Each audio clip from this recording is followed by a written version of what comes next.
Welcome to the Slop Farm. Enjoy the video. In this video, I will show how to make cheesecake cupcakes.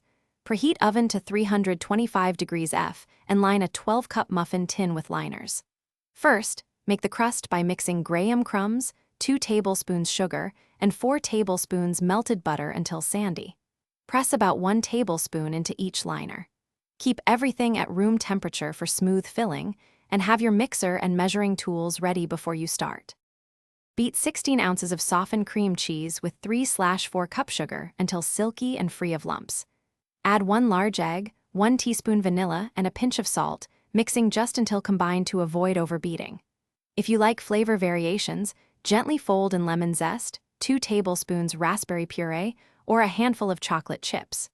Spoon filling evenly over crusts, filling cups about 3/4 full for a perfect dome. If you are finding this video helpful, please subscribe and like to support more recipes.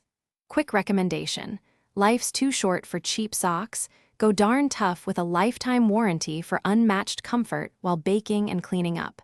Check the description for the link and other deals so you can grab a pair if you want. Thanks for the support. Now let's get back to the video. Bake the cupcakes at 325 degrees F for 18 to 22 minutes, watching for set edges and slightly jiggly centers.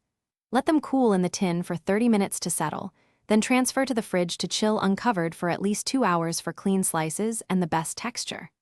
Before serving, add whipped cream, fresh berries, or a caramel drizzle for contrast.